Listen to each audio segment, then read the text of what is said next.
David had always loved looking at stars, even as a kid.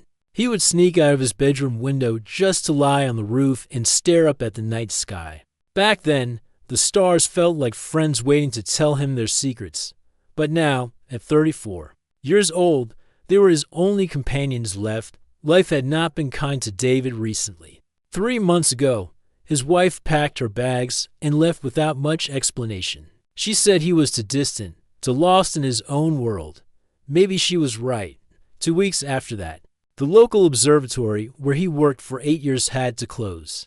Down due to budget cuts, suddenly, David found himself alone in a small apartment with nothing but his old telescope, and a head full of dreams about distant worlds. Every evening, when the sun disappeared behind the hills, David would load his telescope into his beat-up Honda and drive 20 minutes outside the city. There was a quiet meadow up there where the city lights couldn't reach and the stars shone bright and clear. The drive itself had become a ritual. He would stop at the same gas station, buy the same black coffee, and take the same winding road up the mountain. Tonight felt different, though. October had brought crisp air and crystal clear skies. David parked his car in the usual spot and began setting up his telescope. The familiar routine calmed his racing thoughts. First, he would extend the tripod legs, then carefully mount the telescope, and finally align it with the North Star. These simple actions gave him a sense of control in a life that had spiraled completely out of his hands. As he peered through the eyepiece, adjusting the focus on Jupiter, David couldn't help but think about how small his problems seemed compared to the vastness of space. Out there were billions of stars, maybe billions of worlds, possibly billions of other beings looking up at their own night skies.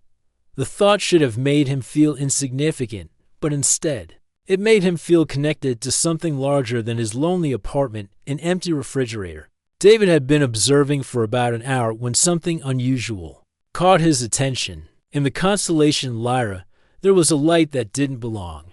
It wasn't a star because stars don't move. It wasn't an airplane because airplanes have blinking lights and make noise. This light was steady, bright, and moving in a way that made no sense. At first, he thought maybe it was a satellite. He had seen plenty of those over the years, but satellites move in straight lines across the sky. This light was moving in curves, almost like it was dancing.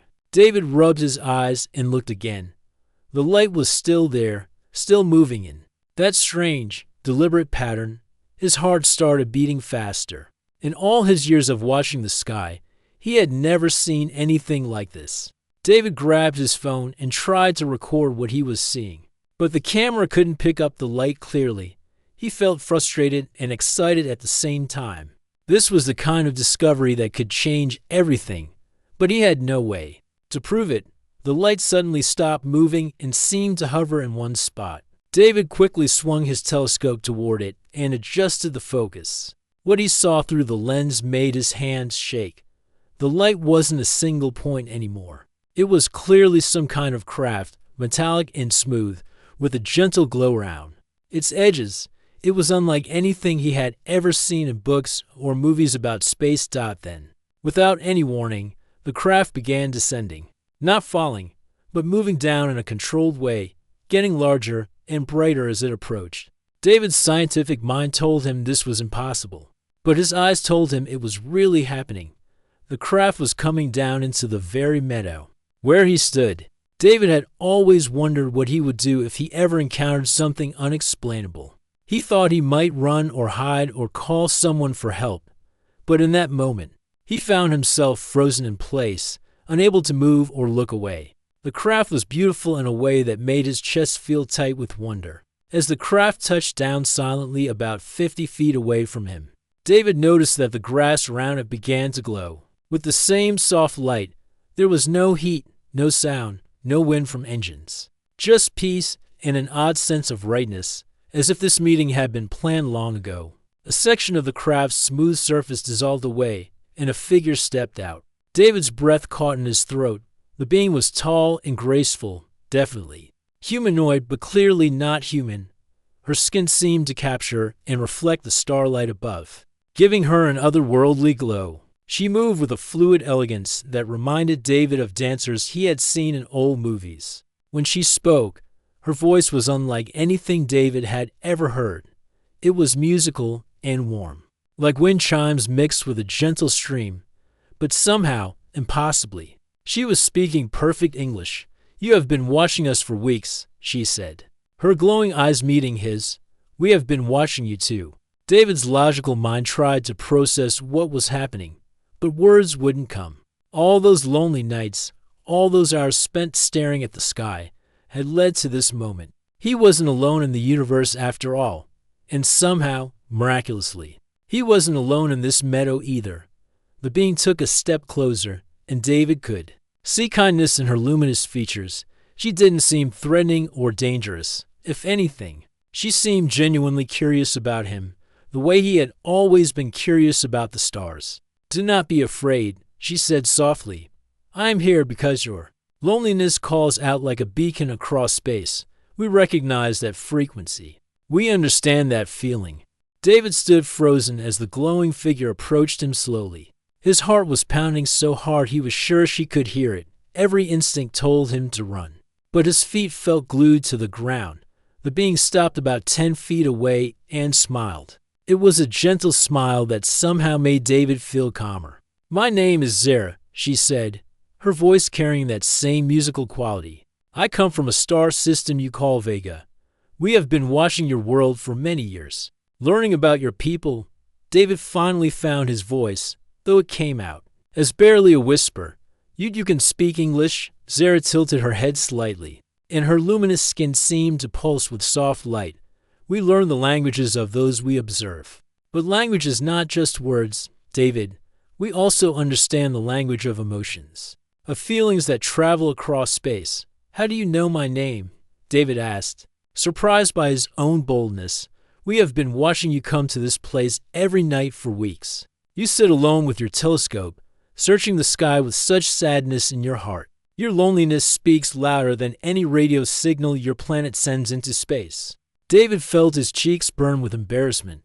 The idea that someone, something, had been watching him during his most private moments made him feel exposed. But there was no judgment in Zara's glowing eyes, only understanding. "I know this might be difficult to believe," Zara continued, "but loneliness is something we recognize across all intelligent species. It creates a specific energy pattern that we can detect from very far away. Your signal has been growing stronger." Recently, David thought about the past few months. The divorce, losing his job, the empty apartment, the long nights staring at the ceiling. Had his pain really been broadcasting itself into space like some kind of cosmic distress call? "Why are you telling me this?" David asked. Zara moved closer and gestured toward the grass. "May I sit with you? This conversation is important, and I think you need to hear what I have to say." David nodded and lowered himself to the ground, his legs shaky from everything that was happening. Zara sat across from him, her movements graceful and flowing. Up close, he could see that her skin wasn't just glowing but seemed to contain tiny points of light, like she had stars trapped beneath the surface. "On my world," Zara began, "we learned long ago that connection between beings is the most important thing in existence. We have no money, no wars, no competition like you have here. Instead, we focus on understanding each other, supporting each other, and making sure no one ever feels alone." David listened, fascinated. That sounds too good to be true. "It was not always this way," Zara explained. "Thousands of years ago, my people went through a period much like what your world is experiencing now. We were divided, angry, focused on individual success rather than collective happiness. Many of us were lonely, just like you. What changed?" Zara's eyes seemed to brighten. "We realized that the most advanced technology is not machines or computers or spaceships. The most advanced technology is the ability to truly connect with another being, to understand their heart, to share their joys and ease their pain." David felt something stirring in his chest, a feeling he hadn't experienced in months. Hope, maybe, or at least curiosity about possibilities he had never considered. "Your species calls it empathy," Zara continued, "but you treat it like a weakness, especially among males. You are taught to hide your emotions, to be strong and independent. This creates the very loneliness that brought me to you tonight. So what are you saying? Then I'm doing life wrong. Zara shook her head. Not wrong, just incomplete. You have a gift, David, your ability to feel deeply, to be moved by beauty, to care about things beyond yourself. These are not flaws. They are exactly what your world needs more of. David looked up at the stars, then back at this incredible being who seemed to understand him better than anyone ever had. I used to think my sensitivity was why my marriage failed, why I never fit in anywhere. And now I don't know what to think. They sat in comfortable silence for a while. David could hear the gentle humming of Zara's ship in the background, a sound that somehow reminded him of whale songs. Finally, Zara spoke again. I want to show you something, David. I want to show you how beings can live when they truly understand connection. When loneliness becomes impossible because everyone cares for everyone else. David's heart began racing again. What do you mean? Come with me to my world. See how we live. Experience what it feels like to be truly understood and valued. Not as someone who needs to be fixed, but as someone whose natural gifts are celebrated. The offer hung in the air between them like a challenge. David thought about his empty apartment, his non-existent job prospects, the friends who had stopped calling after his divorce. What did he really have to lose? For how long? He asked. Time works differently where I come from.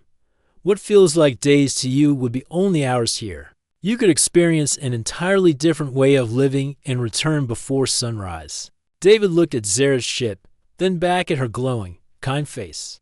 I'd give everything for just one day with you, he whispered, not caring how desperate it sounded. Zara stood and extended her hand toward him. Her skin felt warm and electric, like touching starlight. Then come with me, David. Let me show you what you are truly capable of when you are not alone. David took Zara's hand and felt a strange tingling sensation run through his entire body. The world around him began to shimmer and blur, like looking through water. The next thing he knew, he was standing inside Zara's ship, though he couldn't remember walking through any door. The interior was nothing like the metal spacecraft he had imagined. Instead, it felt alive and organic, with walls that pulsed gently with warm light. The surfaces curved smoothly, and everything seemed to be made from the same glowing material as Zara's skin. There were no visible controls or buttons, yet David could sense the ship responding to Zara's thoughts. How does it work? David asked, running his hand along a wall that felt warm and almost breathing. Our technology grows rather than being built, Zara explained. We learn to work with living materials that respond to our intentions. Your scientists would call it bioengineering, but for us, it is simply asking nature to help us. David felt the ship begin to move, though there was no sensation of acceleration or takeoff. Through what appeared to be a transparent section of the wall, he watched Earth shrink below them until it became a beautiful blue marble floating in the darkness. The sight took his breath away. I should be scared, David said, watching his home planet disappear. But I feel peaceful. Fear comes from the unknown, Zara replied. But your heart recognizes something familiar in our energy. That is why you were able to hear our call. The journey felt like it lasted only minutes, but David knew they had traveled impossible distances. Space folded around them in ways that his scientific mind couldn't grasp, yet somehow felt natural. When they emerged from what Zara called a pathway between stars, David found himself looking at something that changed his understanding of what a planet could be. Zara's world glowed with soft light, not from a sun, but from the planet itself. Crystalline cities rose from landscapes that seemed painted with living color. Forests of trees with silver bark and leaves that sparkled like diamonds stretched as far as he could see. Rivers of light flowed between hills that hummed with gentle music. Welcome to Lyros, Zara said as they descended toward one of the crystal cities. As they landed, David saw Zara's people for the first time. They were all tall and graceful like her, with that same luminous quality to their skin. But each one had a slightly different glow, some blue-white like starlight, others warm gold like candlelight, still others with rainbow shimmer that changed as they moved. What struck David most was how they interacted with each other. As they walked through the city, he watched Lyrians pause their conversations to greet newcomers, saw children playing games that seemed to involve sharing emotions rather than competing, observed adults working together on projects with perfect harmony. No one seemed stressed or angry. David noticed. "Why would we be?" asked a Lyrian who had approached them. Her glow was a soft green that reminded David of spring leaves. When everyone's needs are met and everyone feels valued, what is there to be stressed about? The Lyrian introduced herself as Kella, one of Zera's closest friends. Unlike humans, who might feel awkward meeting a stranger, Kella immediately made David feel welcome and important. She asked about his world, his interests, his feelings, with genuine curiosity that had nothing to do with politeness. "Zera told us about your loneliness," Kella said as they walked through gardens where plants seemed to sing in harmony. "We are so sorry your people do not know how to help each other through such pain." David felt embarrassed again. "We try, I think. We just don't seem very good at it." "It is not a failure of your species." Another Lyrian joined them, this one with a warm amber glow. "Your world is still young. You are learning lessons we learned thousands of years ago." Over the following hours, David experienced something he had never known existed: complete acceptance. The Lyrians didn't judge him for his divorce or his job loss or his struggles with feeling worthy of love. Instead, they celebrated what they called his deep feeling capacity. "On your world, you call someone like you oversensitive," Zera explained as they sat in her family dwelling, a beautiful structure that had grown from the ground like a tree. "Here, we would call you highly evolved. Your ability to feel deeply is exactly what makes connection possible." David met Zera's family, her parents, siblings, and the extended community that helped raise their children together. No one owned individual homes in the way humans understood ownership. Instead, families lived in interconnected dwellings that could expand or contract based on need. "What about privacy?" David asked. "Privacy and isolation are different things," Zera's mother explained. Her glow was the deep blue of twilight, and her voice carried the wisdom of centuries. "We can be alone when we choose, but we are never lonely because we know we are loved and valued by our community." David watched Lyrian children playing together, learning from multiple adults, supported by an entire village. He saw elderly Lyrians sharing their knowledge with younger generations, their wisdom treasured rather than dismissed. He observed couples who seemed to communicate as much through emotion as through words. "How do you handle disagreements?" David asked during a community meal where dozens of Lyrians shared food and conversation. "Disagreements come from misunderstanding," replied an elderly Lyrian whose glow shifted through multiple colors as he spoke. "When you truly understand another being's perspective, you may not agree, but you can find harmony." As the day progressed, David felt something inside him healing. For the first time in his life, he experienced what it meant to be truly seen and valued, not for what he could accomplish or provide, but simply for existing, for being himself with all his sensitivity and emotional depth. "Your world teaches you that needing others is weakness," Zera said as they walked through a forest where the trees seemed to whisper encouragement. "Here, we know that connection is the strongest force in the universe." But even in this paradise, David began to feel a strange restlessness. Everything was perfect, everyone was kind, and yet something felt missing. As beautiful as this world was, as accepted as he felt, he couldn't shake the feeling that he was hiding from something rather than facing it. After what felt like several days on Lyros, though Zera insisted only hours had passed on Earth, David found himself facing a decision he had never imagined possible. The Lyrian Council, a group of the wisest beings on the planet, had called a special gathering to meet with him. The council met in a beautiful circular chamber that grew from the heart of the largest crystal tree in the city. The walls pulsed with gentle light, and the air itself seemed to vibrate with harmony. 12 Lyrians sat in a perfect circle, their combined glow creating a rainbow of color that danced around the room. "David of Earth," spoke the eldest counselor, whose glow was like pure starlight, "we have watched your species for many cycles. We see great potential in your people, but also great pain. You carry both within yourself. David felt nervous standing before these wise beings, but their energy was so peaceful that his anxiety melted away. I'm not sure I understand. Your world is approaching a critical time, another counselor explained, her voice like wind chimes. Your people must learn the lessons of connection soon, or the loneliness will consume your civilization. We have seen it happen to other species. The eldest counselor stood and approached David. You have experienced true connection here. You understand now what your world could become. We would like to offer you a choice. David's heart began beating faster. What kind of choice? Stay with us, the counselor said simply. Become one of our people. Leave behind the pain and struggle of Earth and live in harmony here forever. You would never be lonely again. You would be valued and loved every day of your existence. The offer hung in the air like a dream too good to be true. David looked around at the beautiful faces surrounding him, at Zara who had become so important to him, at this world where suffering seemed impossible. What about Earth? David asked quietly. What about my life there? Zara stepped forward, her expression sad but understanding. What life, David? You told me yourself that no one would miss you. Your apartment is empty. Your job is gone. Your friends have stopped calling. Here, you would have a purpose, a community, a family who loves you. It was true. Everything Zara said was absolutely true.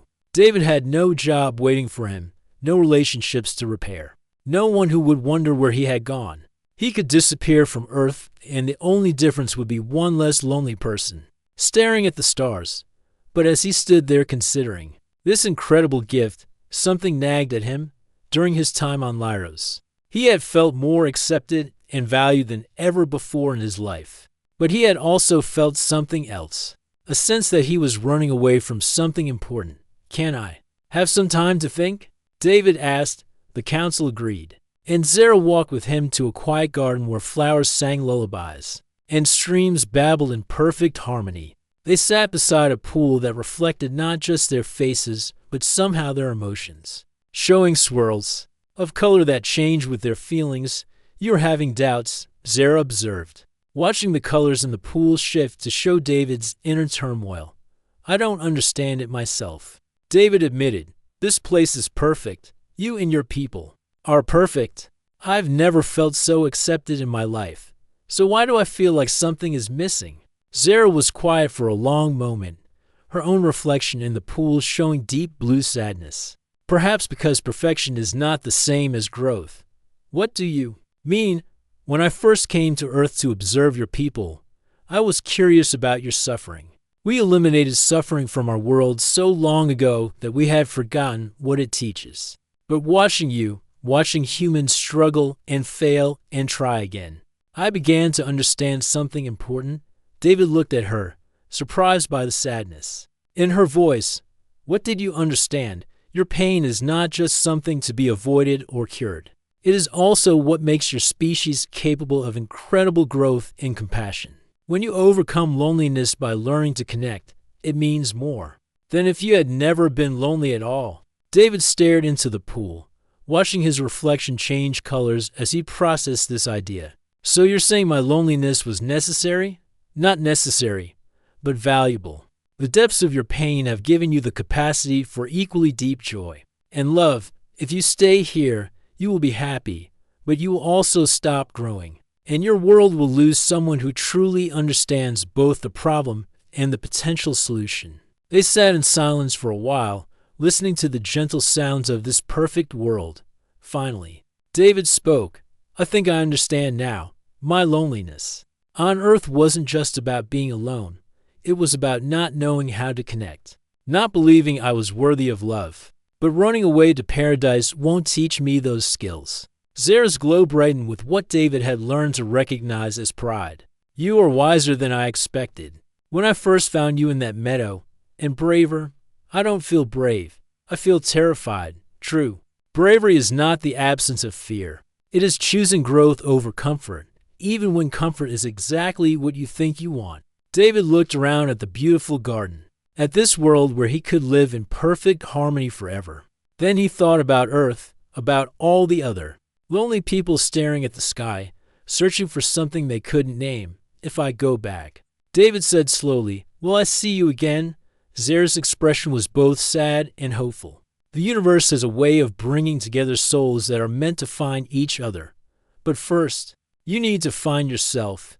And if I stay, then you will be happy and safe and loved. But you will also be hiding from the very experiences that could transform you into who you are meant to become. David stood up and looked one last time at the crystal city, at the singing trees, at the Lyrians moving in perfect harmony. It was beautiful beyond imagination. It was everything he had ever dreamed of. But it wasn't his path. "I want to go home," David said quietly. Zara smiled, and her glow filled the entire garden with warm light. "Then let us prepare for your journey back to Earth. You have important work to do there."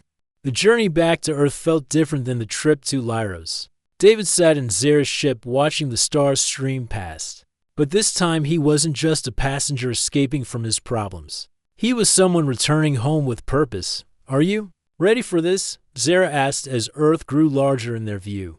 David thought about the question seriously. "I don't know if anyone can be ready for what I'm about to try, but I know I have to try." When they landed in the same meadow where their incredible journey had started, David felt like he was seeing the place with completely new eyes.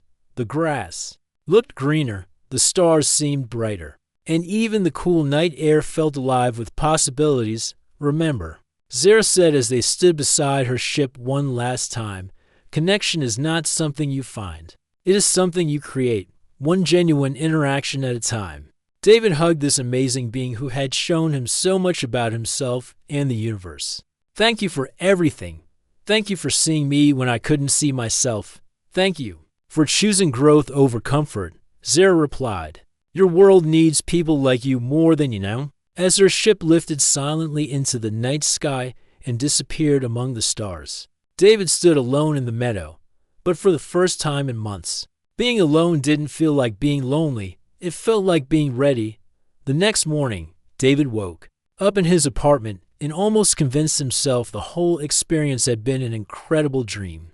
But then he noticed something different about how the sunlight looked coming through his window, how the sounds of the city seemed less harsh, how even his reflection in the bathroom mirror showed someone he barely recognized, someone who looked hopeful. Instead of spending the day on his computer searching for jobs he didn't really want, David decided to do something he had never done before. He walked to the community center downtown and asked if they needed any volunteers. "What kind of skills do you have?" asked Rita, the volunteer coordinator, a kind woman with gray hair and laugh lines around her eyes. "I know about astronomy," David said. "I used to teach kids about stars and planets before my life fell apart." Rita's expression softened. "Sounds like you might know something about putting pieces back together, too. We have a youth program that could use someone who understands both science and second chances."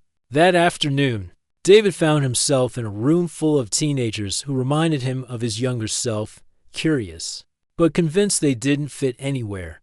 As he started telling them about the cosmos, about how stars are born from chaos and darkness, he saw their faces light up with the same wonder he had felt as a child. "Mr. David," asked a quiet girl named Alex, "do you think there's life on other planets?" David smiled, thinking of Zara and the crystal cities of Lyros. "I think the universe is full of life and connection in ways we can't even imagine. But the most important connections are the ones we make right here, with each other." Over the following weeks, David threw himself into volunteer work with an energy he hadn't felt in years. He organized stargazing nights for the community center, started a support group for people going through difficult transitions, and began reaching out to old friends he had lost touch with. During his darkest period, the changes weren't immediate or easy. Some days, the loneliness still hit him like a wave. Some nights, he still lay awake feeling disconnected from the world. But now he had tools to handle those feelings. He had learned that loneliness was not a permanent state, but a signal that he needed to reach out, to create connection rather than wait for it to find him. 3 months after his return from Lyros, David was leading a stargazing event in the same meadow where he had first met Zara. About 20 people had come, families with children, elderly couples, young adults looking for something meaningful to do on a Friday night. As David helped a little boy adjust his telescope to see Jupiter, he felt a warmth in his chest that had nothing to do with the mild spring weather. This was what Zara had meant about creating connection. Each time he shared his knowledge, each time he helped someone else see the beauty in the universe, he was building the kind of world the Lyrians had shown him was possible. There it is, the little boy exclaimed, seeing Jupiter's moons for the first time. There are really other worlds out there, more than you can imagine, David said, ruffling the boy's hair. And who knows, maybe someday we'll find ways to visit them. After the event ended and everyone had gone home, David stayed behind to pack up his equipment. As he was loading his telescope into his car, he noticed a familiar light pattern in the constellation Lyra. It could have been a satellite or an airplane, but David chose to believe it was something more. He whispered a quiet thank you to the sky, then drove home to his apartment that no longer felt empty. His refrigerator now had photos from community events stuck to it with magnets. His answering machine held messages from new friends. His calendar was full of activities that connected him to other people. A year later, David was no longer just volunteering at the community center. He had been hired as their science education coordinator. He had also started dating Lisa, a teacher who shared his love of helping others discover their potential. Their relationship was built on the kind of genuine connection Zara had taught him to value. On the anniversary of his meeting with Zara, David organized a special stargazing event. As he stood before a crowd of over 100 people, families, friends, strangers who had become community, he thought about how different his life had become. When I first started looking at stars, David told the crowd, I was searching for something out there that would make me feel less alone. But I learned that the real magic happens when we stop looking up for answers and start looking around at each other. A child in the crowd raised her hand. But don't you still wonder what's out there? David smiled, glancing up at the constellation Lyra every single night. But now I know that whatever amazing things exist in the universe, the most incredible thing is happening right here, people coming together, sharing wonder, taking care of each other. As the evening wound down and people began to leave, David noticed an older man sitting alone by one of the telescopes. The man looked lost and sad in a way that David recognized immediately. First time stargazing? David asked, approaching gently. The man nodded. My wife died 6 months ago. We used to do everything together. I don't really know how to be around people anymore. David sat down beside him. I understand that feeling more than you know. Would you like me to show you something beautiful? As David helped the man adjust the telescope and shared stories about the stars, he felt the same sense of purpose that had guided him since his return from Lyros. This was his mission now, not to escape from loneliness, but to help others find their way through it. Later that night, as David was driving home, his old radio telescope equipment picked up a brief signal. It was faint and lasted only a few seconds, but the message was unmistakable. The light you carry now reaches across galaxies. Well done, brave heart. David smiled and looked up at the stars through his windshield. He was no longer searching for escape among them. Instead, he was grateful for the journey that had brought him home to himself and to the community. He had learned to build one genuine connection at a time.